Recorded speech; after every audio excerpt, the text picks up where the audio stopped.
noite. Bem-vindo de volta ao canal da Ação dos Montes. Hoje vamos dar continuidade ao estudo sobre processos de mudança. No último episódio, nós falamos sobre uma das características do homem e da mulher que Deus usa, sendo ela a entrega das suas fortalezas. E hoje nós vamos abordar a segunda característica, que é a transformação dos guerreiros de Deus. Ou seja, Deus vai te transformar num guerreiro dele, num guerreiro do reino dele, para você ser usado por Deus.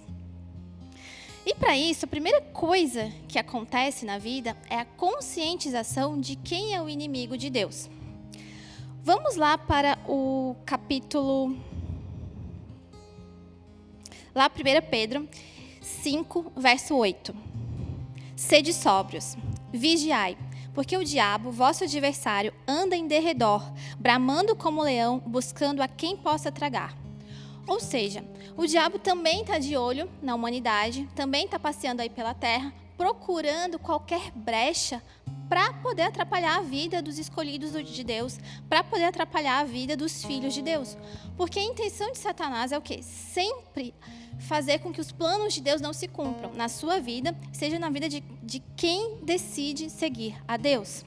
Ele não quer que os planos de Deus deem certo, né? O diabo, ele é o maior, ele é o arquirrival de Deus, ele é o maior inimigo de Deus. Por quê? Porque ele quis, ele tentou, ele achou que ele poderia ser igual a Deus, ele quis ser acima de Deus. Por isso, né, tamanho pecado, ele caiu, se tornou um anjo caído. E ele odeia os filhos de Deus, porque os filhos de Deus foram justificados pelo sangue de Cristo na cruz e têm acesso à vida eterna, têm acesso à liberdade. Ou seja, nós temos acesso à liberdade de Deus, nós podemos ser exatamente quem Deus desenhou para a gente ser. Nós podemos viver e fazer a vontade de Deus. Nós temos acesso à vida eterna. Coisas que o inimigo de Deus não tem. Ele está eternamente condenado. E ele vai fazer de tudo para atrapalhar a tua vida. Ele vai fazer de tudo para te distanciar do propósito do Senhor. Bom, então vamos ver o que a Bíblia fala em alguns trechos. Olha lá em Mateus 4, verso 9. Quando o diabo, ele tenta Jesus, né? Oferecendo o quê? Que Jesus se prostre e adore a Ele mesmo. Porque o que a gente vai entender aqui é que, na verdade, existe uma guerra por adoração. O diabo, o inimigo de Deus, ele quer ser adorado. Ele quer que nós o adoremos. Ele não gosta quando a gente adora o Senhor. Então, ele procura em nós características, ele procura em nós frutos, ações que nos levem a parecer com Ele, a parecer com os frutos dele. E mais para frente a gente vai ver alguns desses frutos dele. Mas olha lá em Mateus 4:9. Eu lhe darei tudo isto, basta ajoelhar-se e adorar-me. E o que Jesus respondeu? Saia daqui, Satanás, pois as Escrituras dizem, adore o Senhor, seu Deus, e sirva somente a Ele. Ou seja, a nossa adoração deve ser somente ao Senhor. Esse é o exemplo que Cristo nos deixa. E se Cristo foi tentado, é lógico que Satanás, é lógico que o diabo vai tentar a nossa vida. O servo que Deus usa, o homem e a mulher que Deus usa, vai ser atacado pelo inimigo. Mas a nossa adoração a Deus nos protegerá. A nossa adoração a Deus é como um escudo, né? Os verdadeiros adoradores, que são aqueles que Deus também passeia sobre a terra procurando, serão os guerreiros do Senhor. E os guerreiros do Senhor, eles têm a identidade revelada, eles sabem quem eles são em Deus, eles têm clareza da paternidade de Deus. O que acontece? O diabo, ele quer que a gente viva uma troca de paternidade. Quando a gente age de acordo com os frutos e as estratégias do inimigo de Deus, é como se nós estivéssemos trocando de paternidade. Então eu deixo a paternidade do Senhor e passo para a paternidade do inimigo dele. Olha lá em João 8,44.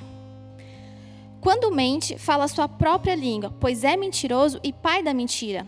Isso aqui está se referindo a Satanás, ao inimigo de Deus. Ele é o pai da mentira. Então as mentiras me levam para a paternidade dele e não para a paternidade de Deus. Lá em 2 Coríntios 11:14 diz o seguinte: isso não é de admirar, pois o próprio Satanás se disfarça de anjo de luz. Ou seja, ele é um dissimulado, ele é um falso. A falsidade também não é algo que vem de Deus. A gente pode olhar também lá em Apocalipse 20, versículo 10. Ele é o enganador. Todo engano provém dele.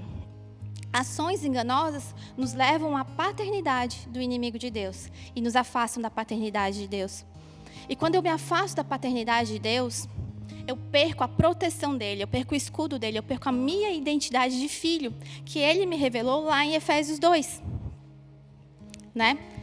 A gente pode ir nos capítulos 1 e 2, na verdade. Diz o seguinte, Efésios 1, 4, 5. Deus nos amou e nos escolheu em Cristo para sermos santos e sem culpa diante dele. Ele nos predestinou para si, para nos adotar como filhos por meio de Jesus Cristo, conforme o bom propósito de sua vontade. Em Efésios 2, 10. Pois somos obra-prima de Deus, criados em Cristo Jesus, a fim de realizar as boas obras que ele de antemão planejou para nós. Ou seja, somos filhos de Deus. Somos filhos, temos que estar sobre a paternidade dele. Somos verdadeiros adoradores a ele e somente a ele. Porque quando a gente pratica o pecado, quando a gente pratica atos injustos, nós estamos indo para o outro lado. É o que diz lá em 1 João 3,8. Aquele que pratica o pecado é o diabo, porque o diabo vem pecando desde o princípio.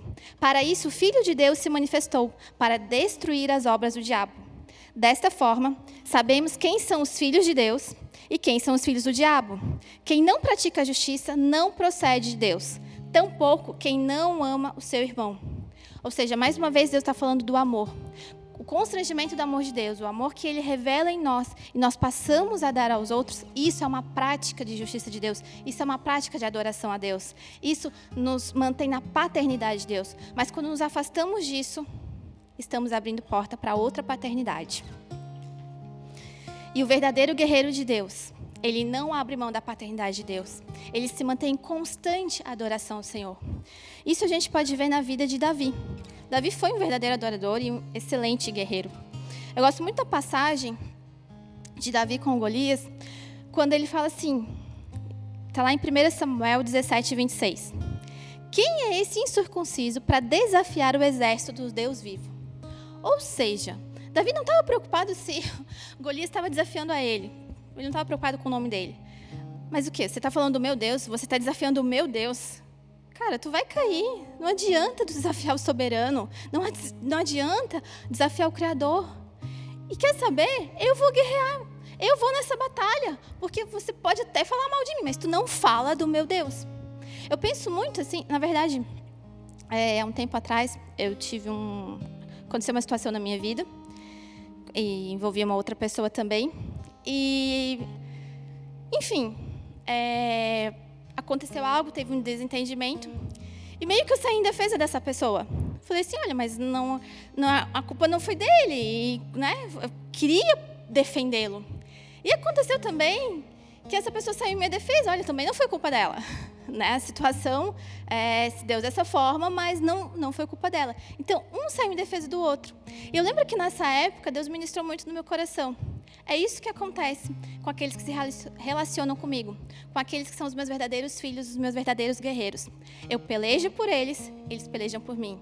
Eu luto por eles, eu defendo eles, e eles lutam pelo meu reino. Eles trazem o meu reino à terra, eles buscam o meu reino, eles são os meus guerreiros. No livro Fogo à Montanha, o Vale, que a gente já falou aqui no episódio anterior, também vai falar sobre isso. Vai falar da diferença dos soldados e dos guerreiros de Deus. Nos últimos dias, serão levantados guerreiros do Senhor, serão forjados os guerreiros do Senhor. Aqueles que farão parte da sua verdadeira noiva. Daqueles selados que falam lá em Apocalipse 4, se eu não me engano, Apocalipse 8, que Jesus está voltando para buscar esses selados, que é a verdadeira noiva. Sem mácula e sem ruga.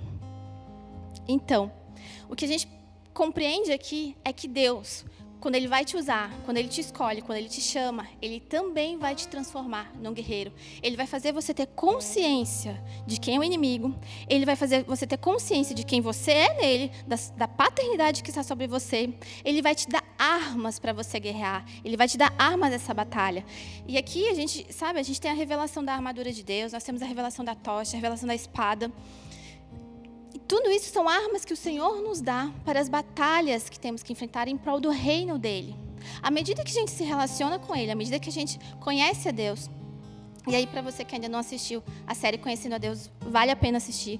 Você vai compreender como é esse andar com Deus e como é esse conhecer a Ele. E quando nós passamos a viver isso, nós realmente nos tornamos guerreiros do Senhor. nós pelejamos pelo reino dele, porque nós amamos o reino de Deus. Particularmente, esse momento que a gente está vivendo da pandemia, tem várias tristezas, né? Tem várias dores. O começo dele foi, eu confesso, foi bem difícil para mim. Realmente, eu tive muito choro e lamento.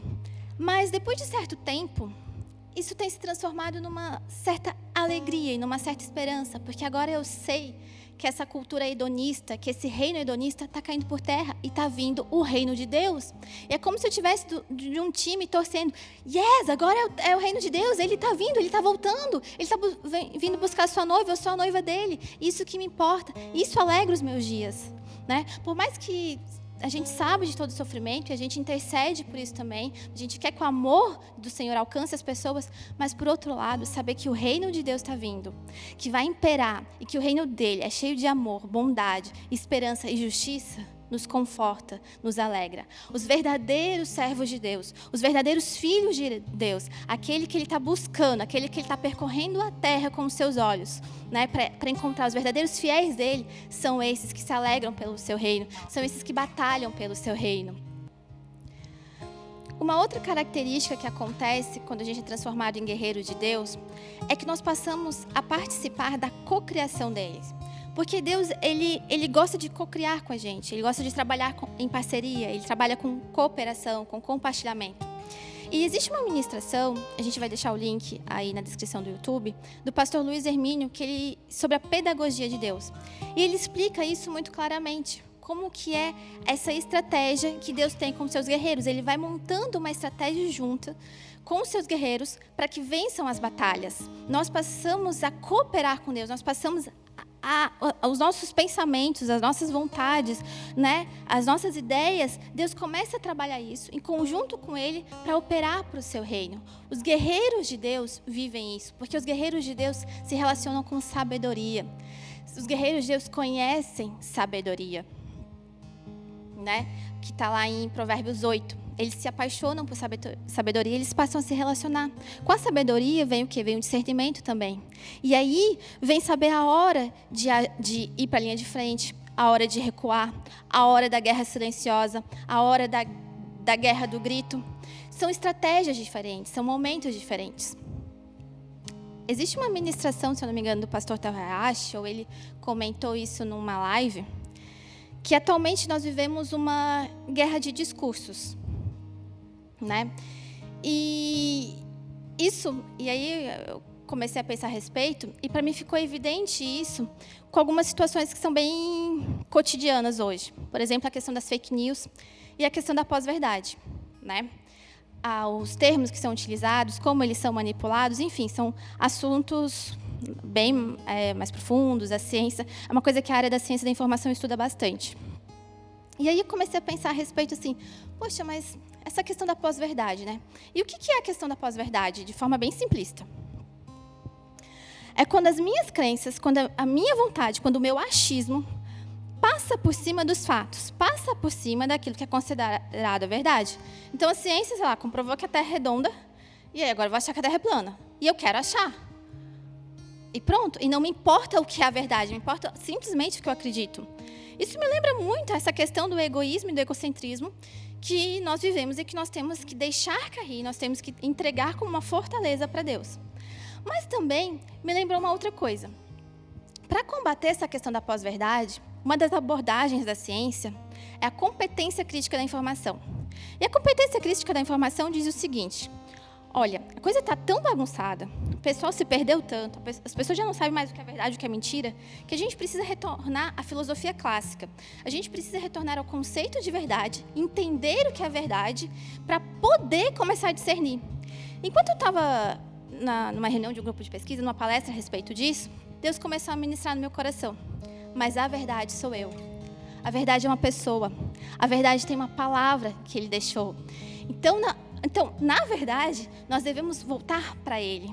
E esse tempo de pandemia está sendo um tempo muito claro para isso. É tempo de se voltar para o Senhor. É tempo de se voltar para a verdade. É tempo de alinhamento. Eu vou me alinhar com a palavra de Deus. O que a palavra de Deus fala? Que eu sou filho, eu sou noiva, eu também sou noiva, eu sou guerreira. E é isso que eu vou acreditar. É isso que eu vou viver. Eu vou viver a verdade. É uma decisão. Eu tomo posse disso. Eu tenho fé. E nessa fé eu vou crescendo em Deus, eu vou amadurecendo, eu vou me tornando cada vez uma guerreira dele mais madura. Eu vou subindo de patente para trazer o reino à terra. Amém? Bom, então é isso. A segunda característica que nós queríamos passar para vocês hoje, a transformação em guerreiros de Deus. Espero que essas palavras enraizem no seu coração, conscientizem, tragam renovação à sua mente. Obrigada por nos acompanhar até aqui. Que Deus te abençoe. Um grande beijo no coração e até mais.